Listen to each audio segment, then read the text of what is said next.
Roxo Media House. Welcome into Dissecting the Frogs, presented by PlayActionPools.com. I'm David Beaudin, here with Maggie, Hale.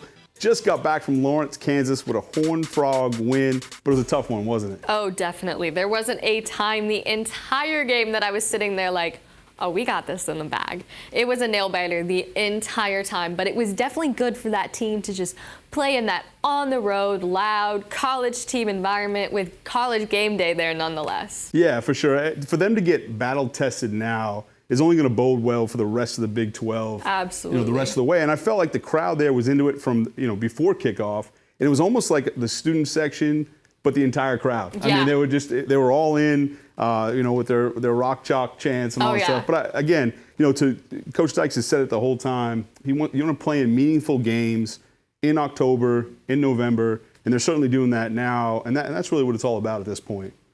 Oh, absolutely, especially with Oklahoma State coming up this weekend. We got a lot more where this is coming from. We're going to break down some of those plays. So when we come back, stay tuned for our very first special play. The surge in his head, former head coach David Beaudin brings his football expertise to Frog fans everywhere in Dissecting the Frogs. PlayActionPools.com. The newest sports pool hosting platform, Play Action Pools is your spot for all of your football contest needs.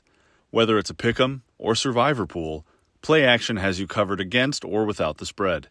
Be sure to check out PlayActionPools.com and use code FROGS today for 15% off your league. Receivers to the right, Savion and Quentin.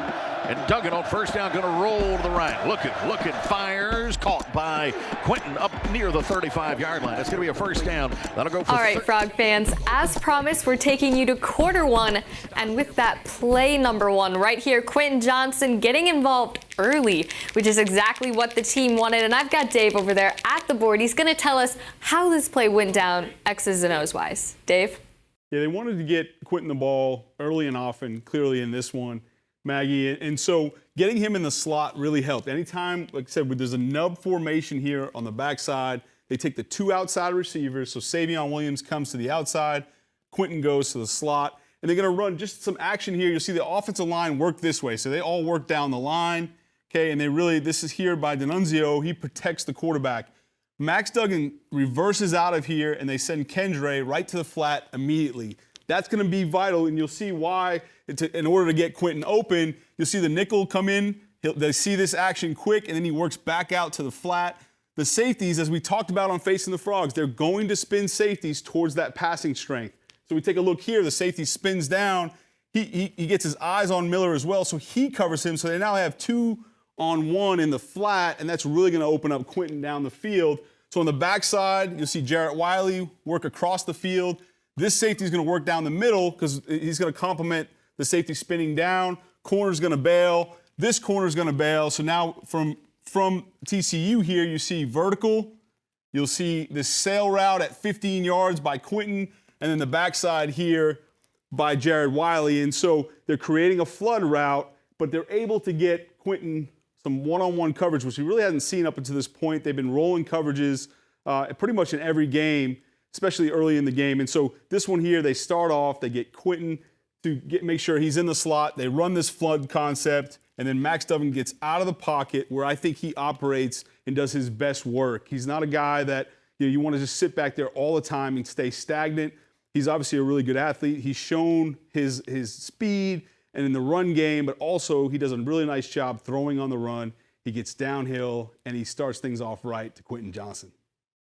All right, we've talked about this play, we've written it out, and now we're going to put it together. We've got right here play number one. We're taking you to the first quarter, and it is the very first play that the Frogs put out for us. Quentin Johnson, that guy. Coach? Yeah, so it's going to be out of a sprint out look, sort of it's a sprint naked concept. It's not a true naked, as I said on the board, because we got a little protection here from a tight end, but there's 12 personnel, so 2 tight ends on the field, and then they'll go into a flood concept. We'll see Quentin here. So anytime, they have anytime they have a nub formation. So there's anytime there's on the backside nub formation, Quentin will go into the slot, like we talked about on the board.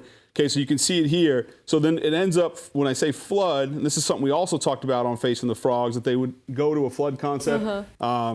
We happened to call it on that show, and they did it on the first play of the game. What's and then new? they brought Jared Wiley on the backside to kind of create 3 levels, okay? And really, you see Kendre Miller here in the flat. And so there's your levels. And so what you're trying to do is flood this zone here. It makes it an easier throw, right? And really tough to cover all of them. And they'll usually peek the touchdown first. So if you go back to here, how we'll read this thing is when he comes out, when Max Duggan comes out and sprints to the pocket. And so, if Savion Williams down bottom, if he pops loose, they'd peek the touchdown first. So Max can't stay on that too long. He's got to peek from the top level and work his way down. That obviously has to happen really fast. But what happens is when we looked at on Facing the Frogs, we said, okay, KU to the passing strength, which this is the passing strength, because there's 3 receivers to this side. Okay, so that's their passing strength. We knew there was a high likelihood they were going to spin their safeties down to the passing strength. We'll get down to the middle. Okay, but what happens is we got the nickel who bites on this a little bit. Then he covers Kendre in the flat. The safety spinning down also covers Kendre in the flat. And now you've got this safety down the middle of the field who's expected to cover Quentin Johnson on the deep out, this sail route here at 15 yards. That's impossible, right? Yeah. Especially for a player that good. No, absolutely. And so we'll just let it run through here, and you can take a look. They didn't have a shot on this one. And it goes to open up the game, and they start. That was one of 14 catches. One of many incredible plays that Quentin Johnson and Max Duggan connected for. And going back to this a little bit, he gets very open. And I know we talked about how, it's just going to be hard for them to cover a guy like Quentin. Do you think possibly, he's been a little off the radar this season, much more than he was last year? Do you think KU maybe left him out of their game plan? Yeah, well, I think what happened was, early in the year, he was facing so much double coverage. Yes. Right? And one of the luxuries here is he's in the slot. It's really hard to cover someone.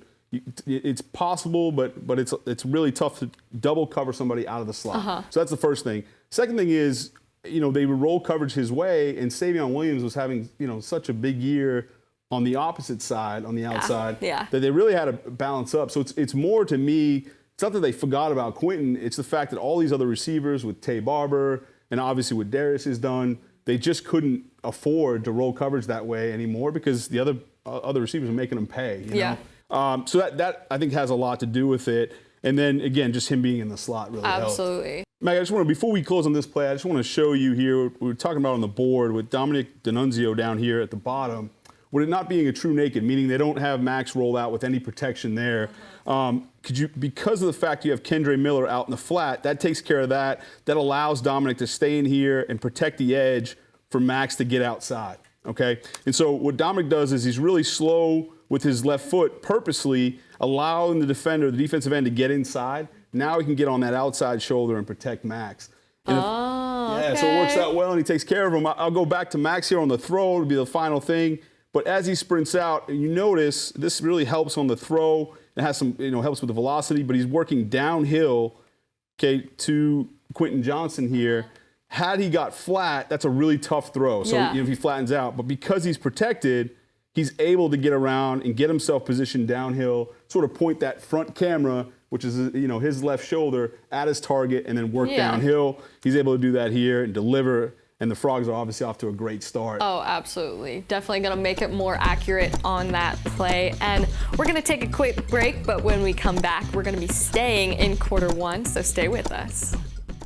Dave's Hot Chicken is a cult favorite and now has 2 locations in Fort Worth, Bryant Irvin Road on I-20 and Berry Street at TCU. Both owned and operated by Horned Frogs. Order the number 4 or number 5 for the tastiest lunch special under $10. Or order online at daveshotchicken.com. That up in the Safety Brothers in the pregame show. 2nd down and 7. 4 receivers to the left. Duggan on the keeper, running to his left, up across the 45 and slides to the 49. Now on Facing the Frogs this week, Dave and Jamie talked a little bit about FIB and tempo, getting that done early. Let's see how that played out here in this play. Dave? Yeah, Maggie, the FIB that you're referring to, so it stands for formation in the boundary. And we talked about on Facing the Frogs that the Horned Frogs early wanted to get into tempo and they wanted to get into some of that FIB stuff because the way they set their defense. They always set it. We knew that going into the formation regardless. So this is the short side of the field, or the boundary side. Over here was the wide side of the field. So this is the wide side of the field. And as soon as they got in the quad, so 4 receivers into that boundary, including Kendre Miller back here, then the whole defense started shifting. These guys were started here. The defensive line shifted over. These linebackers all ran over, including this Mike linebacker. If you take a look, and we're going to see it on film, they were supposed to get this one blocked. And really, they've got certainly have enough. You just block it like this. That's how it was intended, to block this Mike and sort of wall that one off. And then you saw Max Duggan on the draw. Now, he had some options. He could have went here to the screen. He could have went up top to the hitch and want to take a better look on film of all of that. They actually don't get the Mike linebacker blocked, but because of the tempo and because of them getting into the boundary and having the Mike run over the top, he sort of just runs himself out of the play, and then Max Duggan breaks outside. He's only here the safety, but he picks up the first down early in the game. And so exactly what they want to do right out the gate. We've now seen getting the ball to Quentin Johnson, going tempo, getting in formation in the boundary, mixing it up, and they had the Jayhawks on their heels early. All right, I love a good Max Duggan run as much as the next Frog fan. And now that we've seen it, we're going to go ahead and watch this as it happens live. Dave, go ahead, take us away. We've heard TCU talk a ton about keeping their running backs, and their quarterbacks.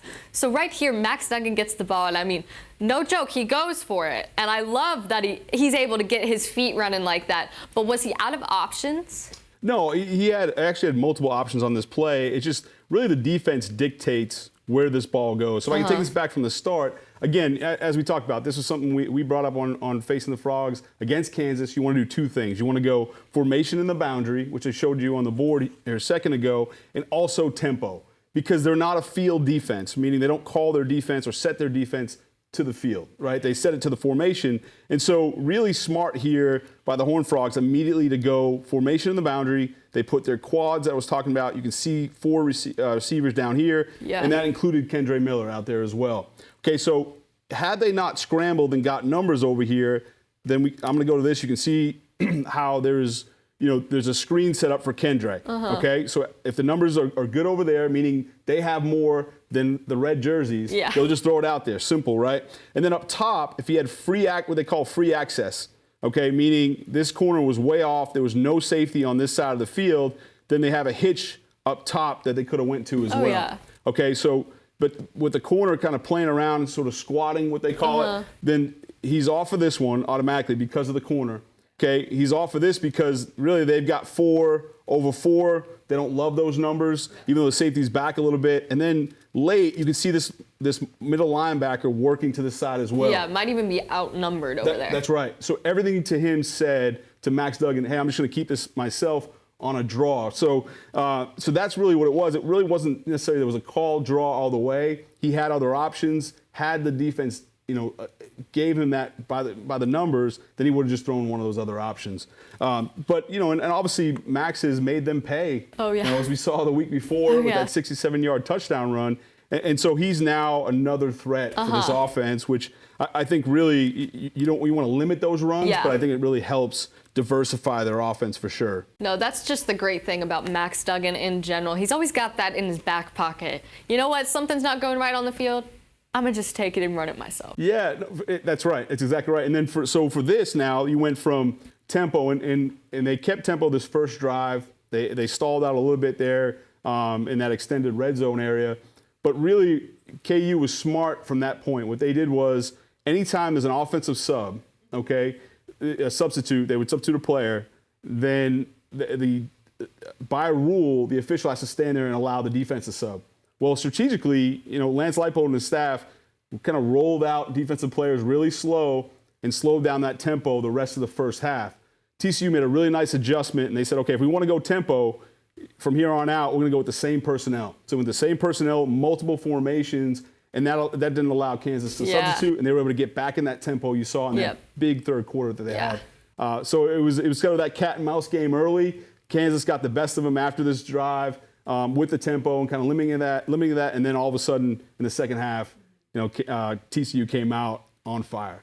Oh, absolutely. And we're going to talk more about TCU, this time switching to the defense. We're going to see KU on that offense when we come back. PlayActionPools.com.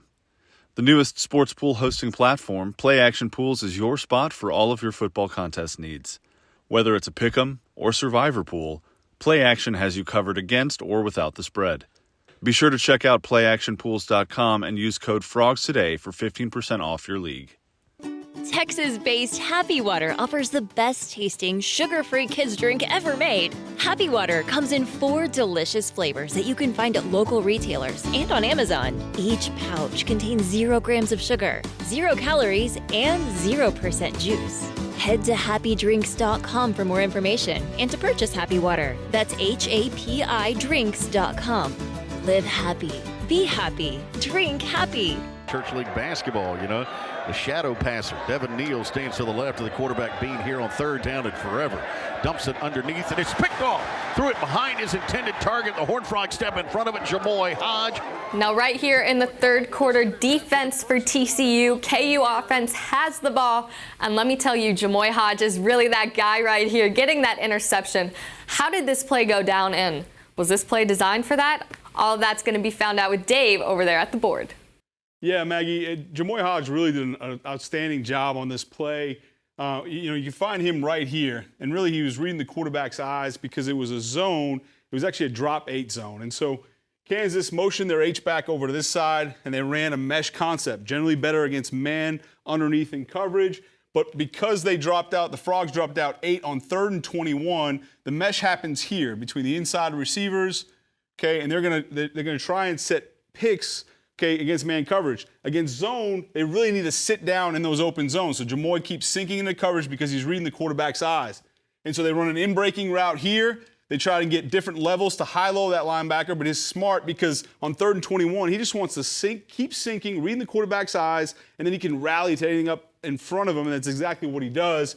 So you'll see that here. They clear out. This would be alert if there was straight man coverage. There wasn't because, again, there's 8 in coverage for the Frogs.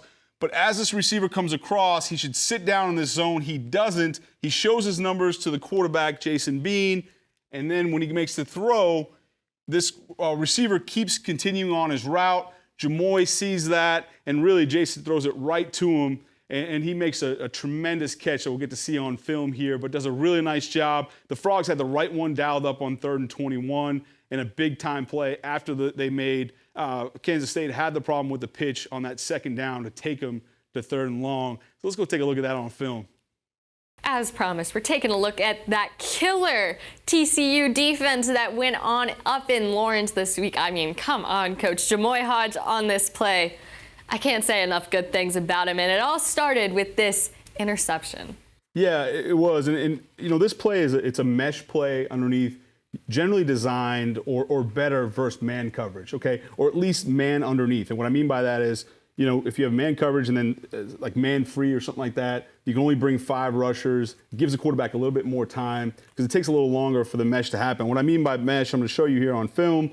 They motion their H back to the other side. No big deal for them, but TCU drops 8 here. Okay, so they've got 8 in coverage, and that's tough. You can run this play versus zone, but it's really hard with 8 guys in coverage, right? We've seen TCU get burned a little bit with this drop 8 stuff, but this is 3rd and 21. Good call, keep everything in front of you. And so getting back to Jamoy Hodge, you watch him here, okay, he's continuing to sink, which is really smart. So he's reading the quarterback. As the quarterback's staring in this direction clearly, and it could be for this in-breaking route, okay, or for one of these underneath, okay? So Jamoy's reading that, and as he's looking at, he's just continued to melt in that area, which is really, that's what you're supposed to do at that position. And then you could see, I think the quarterback initially, the Jason Bean, who's in right now, he wants to throw this in-breaking route. But because Jamoy is smart and continues to sink in coverage, doesn't allow him to throw that. 3rd and 21, he just figures, heck, keep everything in front of me. I can always rally to these routes underneath, okay? But what happens for Kansas is in man-to-man, you keep running. On zone coverage like this, they're supposed to sit down. As soon as and I'm going to watch the end zone here in a second, But as soon as they show their numbers to the quarterback, hit their zone. That's right. The ball should be out, and he should sit there. Well, as you watch this receiver, he shows his numbers, but then continues to scoot. Because Jamoy had been reading the quarterback and sinking, it goes right in his hands. And this was a huge, huge play, both at the time, but also for momentum, to turn this game around and really take the lead at this point. So, once it gets back, give the ball back to the offense. So go ahead and look at the end zone. You kind of look what the quarterback was seeing. So, everyone in the stands, KU was, look, they were good fans. I thought they really, cheered their quarterback coming in as a backup in this situation. Yeah.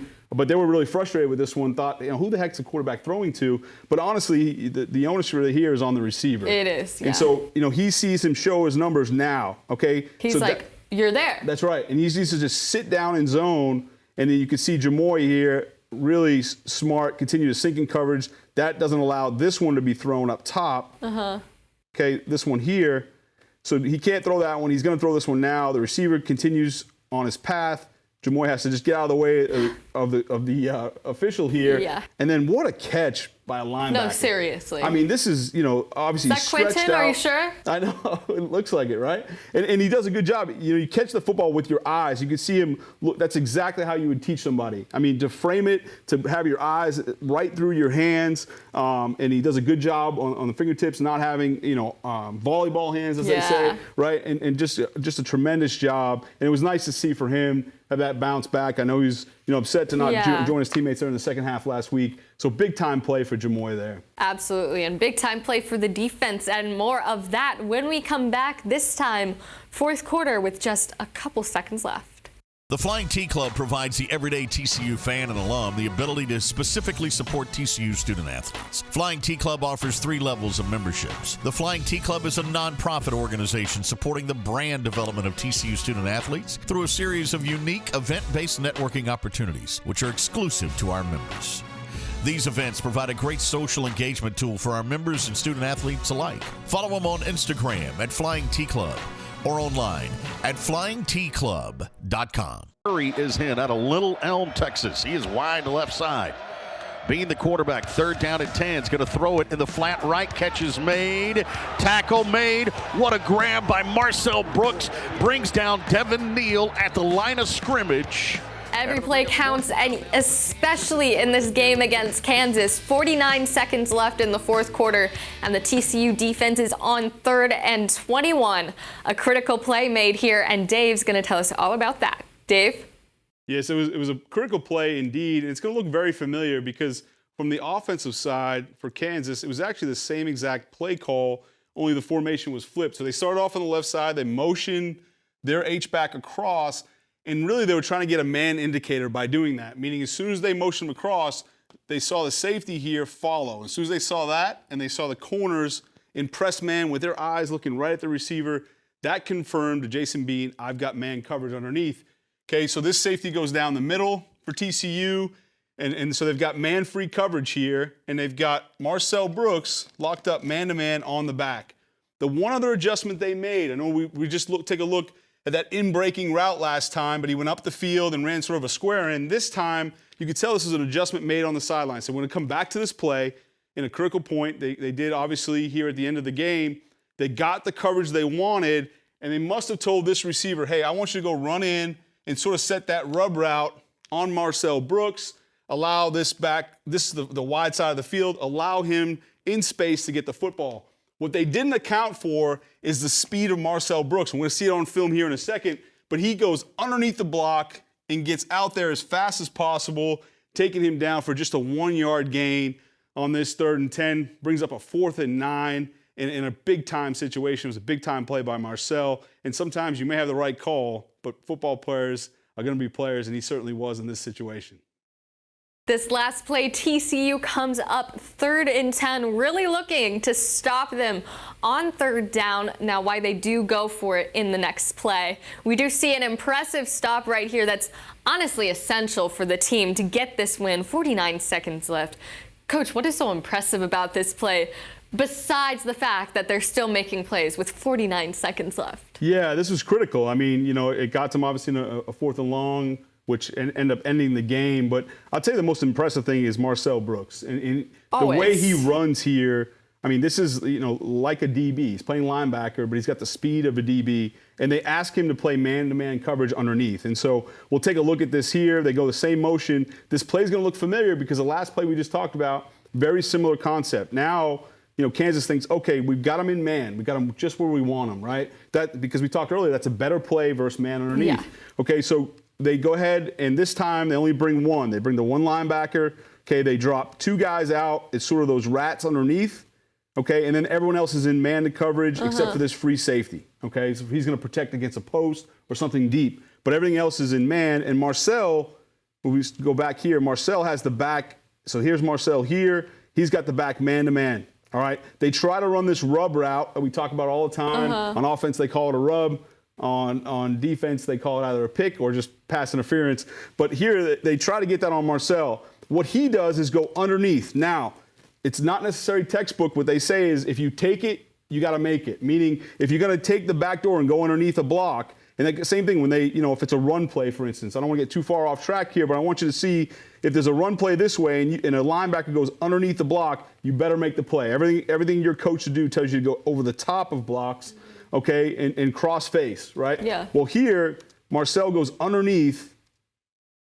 Okay, and he really does a nice job. I think it's smart. It happens really fast, but if he goes over the top here, he may not get here in the same amount of time. So he takes it, but he certainly makes it. And he tracks him down, for a gain of just 1 yard. It ends up 4th and 9 after that. The speed to get there. Oh, yeah. I mean, I'll tell you right now, pre-snap, they thought, okay, great, we got a linebacker on a running back. We're going to get this rub route, and we're going to get our running back out here in space. We're going to win that battle. And when they called that, this is what they had in mind. So it certainly was by design. And then Marcel just had other plans and didn't realize that it had a track star at linebacker who hawks him down and comes up with the play, and he is fired up. And I'll tell you, as an emotional leader, right, we talked about a little bit Marcel last week on Dissecting the Frogs, as a guy who, he traveled when he was hurt. And the reason they did that, because he's such an emotional leader, this had the sideline fired up and then ready to make that 4th down play next to seal the victory on the road in a tough environment. It was electric. It really was. Absolutely. And not even just the entire sideline, but to be able to see Marcel Brooks himself just step up from that big stop and be so ecstatic, maybe a little angry looking, but in the best way possible, in a football player way. And when we come back, we're going to be closing out the show, giving you an update on what's to come this week versus Oklahoma State. Texas-based Happy Water offers the best-tasting, sugar-free kids drink ever made. Happy Water comes in 4 delicious flavors that you can find at local retailers and on Amazon. Each pouch contains 0 grams of sugar, 0 calories, and 0% juice. Head to happydrinks.com for more information and to purchase Happy Water. That's HAPI drinks.com. Live happy, be happy, drink happy. For exclusive interviews and content on TCU recruits, subscribe now at frogstoday.com. Any sport, anytime. It's your source for all things TCU. Only on frogstoday.com. Welcome back into Dissecting the Frogs, presented by playactionpools.com. And remember, you go to frogstoday.com, you can play against us. Maggie, how you doing on the pool? Oh, I'm actually doing sensational. Couple people beating me, Jeff Wilson. I'm gunning for you. Well, my wife's beating me. She beat me last week by a point. I did see that. Yeah, she let me know about that today. And then also make sure if you want 15% off your own office pool, go ahead and put in code FROGS today, and it'll help to take care of all your office pool needs. But we got a big week coming up this week, Maggie. Yeah. Another undefeated battle between Oklahoma State now and, of course, our Horned Frogs. And it's going to be another great one. I'm looking forward to this environment back at home at the Carter. Yeah, I love the Carter. And Dave, it's always a pleasure doing this show with you. But we want to see a little more from the fans. We want you to comment which was your favorite play that we showed, and did we miss your favorite play? Should we have done a better job? It's not me, it's him. I'll yell at him on the side. Just let me know. Hit that like button, and we'll see you next week. Roxo Media House. Thanks for checking out Dissecting the Frogs. You can find the written version of Dissecting the Frogs on frogstoday.com. Also some great written content from Jeff Wilson, Melissa Trebwasser, and Jamie Plunkett. They're jam-packed, having you covered on all your Frogs information. Tomorrow night also, Sonny Dykes, The State of the Frog Show with Brian Estridge. You can check that out at 7 o'clock. It premieres. Wednesday through Friday, you've got Frogs Today, each on a daily show through Friday. They'll take you up to our pre- and post-game show at home in the Carter. We'll have all kinds of guests, some surprise guests usually, but obviously our AD will come by. He's come by each time, Jeremiah Donati. We're excited to have him. So make sure you stay tuned to Frogs Today and frogstoday.com for all your Horned Frog coverage.